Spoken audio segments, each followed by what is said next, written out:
ஆமா ஆமா சரியா இங்க சரியா சரிக்கமான கருத்துங்க. இவரு யார சொல்றாரு ஒருத்தர்? அதுதாங்க நான் முக்கியமா பெங்களூர்ல இருந்து கர்நாடகால இருந்து புரட்சி தலைவருடைய அந்த தலைவர் புரட்சி தலைவர் மதித்த அண்ணாவும் ஒரு சனியும் புரட்சி தலைவரும் ஒரு சனியான்னு எந்த கொம்பனுக்கும் செத்து பக்கல இவ்வளோ நாள் இன்னைக்கு என்ன டேட்டு தெரியுங்களா? இன்னைக்கு வந்து 10வது மாசம் ஆச்சு. 1வது மாசத்துலேருந்து 10வது 11வது மாசம் புரட்சி தலைவருடைய பிறநாள் கொண்டாடுறோம். வேற யாருக்கும் கொண்டாடல, கடவுளுக்கு ஒருத்தர், அடுத்தது உயிரிழற மனுஷன் மாரி எம்ஜிஆருக்கு கொண்டாடுறோம். அவரு வந்து அண்ணாவை அவ்வளோ அன்பா கூப்பிடுறவரை போய் இந்த சீமானா அவர்கள் அவரையும் சனியும் இவரும் சனின்னு சொன்னதால நான் கண்டனம் செய்து இப்பொழுதுக்கு நான் இந்த நிகழ்ச்சி முடிச்சிருந்தோம்.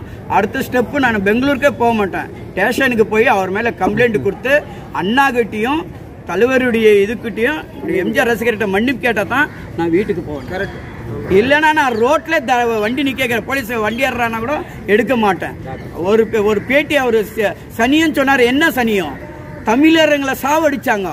தமிழர்களுக்கு பொருளுக்காக புரட்சி தலைவர் தன் பெட்டியில எவ்வளவுதான் எடுத்துக்கொண்டு கொடுத்தாரு. உங்க தமிழரை காப்பாத்துந்து ஒரு மலையாளத்துக்கார காப்பாத்துந்து அவரு சனியானா உங்களுக்கு சொல்லுங்க. அதாவது தட்டி எங்கேயோ இருந்து வந்து மலையாளம் பிறந்து இந்த தமிழ்நாட்டை காப்பாத்தி தமிழருக்காக அள்ளி கொடுத்தாரு அவரு சனியானா? அந்த பேச்சை மட்டும் வாபஸ் வாங்கிக்கோங்க. இல்லைன்னா நான் பெங்களூருக்கு இந்த வண்டியை விட்டு போக மாட்டேன். நான் இங்கே தான் இருப்பேன். கேஸ் போட்டு தான் நான் போவேன்.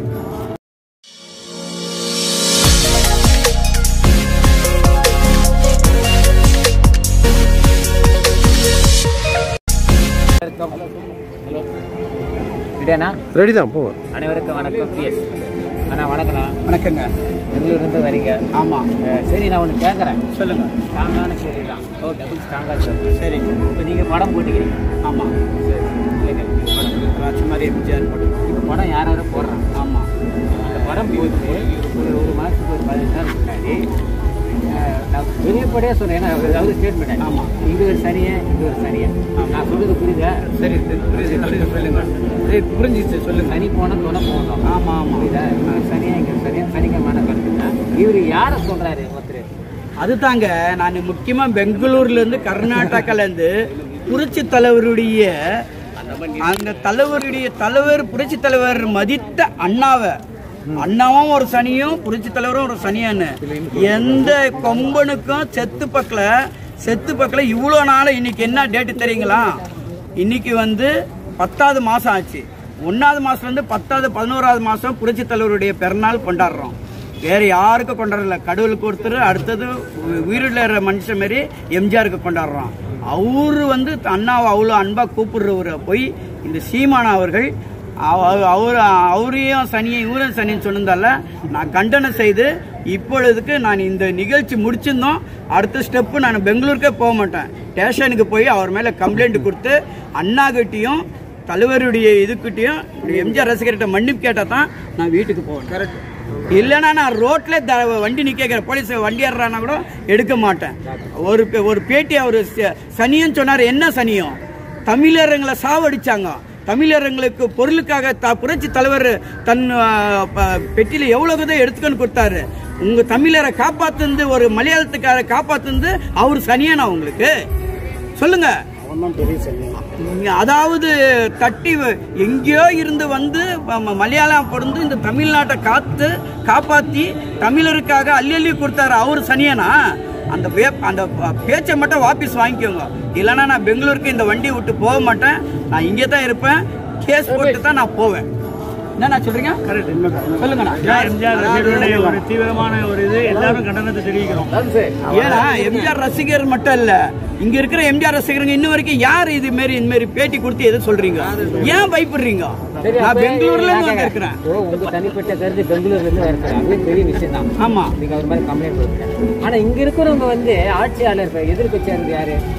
எதிர்கட்சி வந்து நம்ம தலைவருக்கு எதிர்த்தான் எடப்பாடி. அவங்க கட்சி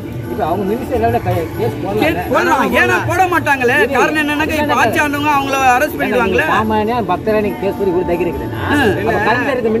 ஏன்னா எம்ஜிஆர் ஓட்டு போடுங்க கேட்கறதுக்கு தெரியுது, இது செய்யறதுக்கு அவங்களுக்கு தெரியலையா? ஓட்டு மட்டும் எம்ஜிஆர் கொள்கை. ஏன் எல்லாம் இப்ப இருக்கிற வாண்டு கூட விஜய் கூட எம்ஜிஆர் வச்சுதான் ஓட்டு கேட்கிறாரு. எல்லாரும் எம்ஜிஆர் புரட்சி தலைவர் பேர் சொல்லி தான் எல்லாரும் ஓட்டு கேட்கறாங்க.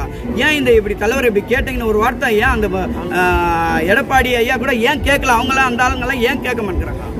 ஏன் ஃபர்ஸ்ட் எடப்பாடியாரு தலைவரைய போட்டாவே பெருசா போட கத்துக்கணும். அது மட்டும் தான் இப்ப திணிக்கிறது பூராவே எம்ஜிஆர் தான். நான் எடப்பாடியில திணிக்கிறேன். சில கூட சமீபத்துல எடப்பாடி சில உடைச்சாங்க கண்டனம் தெரிவிச்சேன் நந்தி பேப்பர்ல வந்து. யாருமே வந்து கண்டனத்தை தெரிவிக்கிறாரு.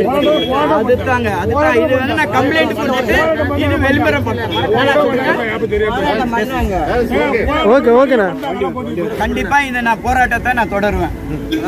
சீமான் வந்து வாய்க்கு வந்தபடி என்ன வேணாலும் பேசலாம்னா அறிவு புத்தி எதா இருந்தாலும் இருக்கணும். அவனுக்கு அறிவும் இல்லை புத்தியும் கிடையாது. தலைவர் பேசவும் அண்ணாதுரையும் சனியும் பேசுறதுக்கு தகுதி கிடையாத ஆளு. என்னங்க அண்ணாதுரையும் தலைவரும் பேசுறது தகுதி இல்லாத ஆளு. அவன் பேசுறதுக்கு எந்த விதமான ரூல்ஸ் கிடையாது. அவர் பேசுறா அவன் சனிக்கார ஆரம்பிச்சதுன்னு அர்த்தம். புரிஞ்சுதா? எம்ஜிஆர் பத்தி பேசுற யாரா இருந்தாலும் அழிச்சு போடுவாங்க சீக்கிரம். அதனால தலைவரையும் அண்ணாதுரை யார் எவன் சனியும் சொல்றானா அவன் குடும்பத்துக்கு சனி பிடிச்சி ஆட்டும்.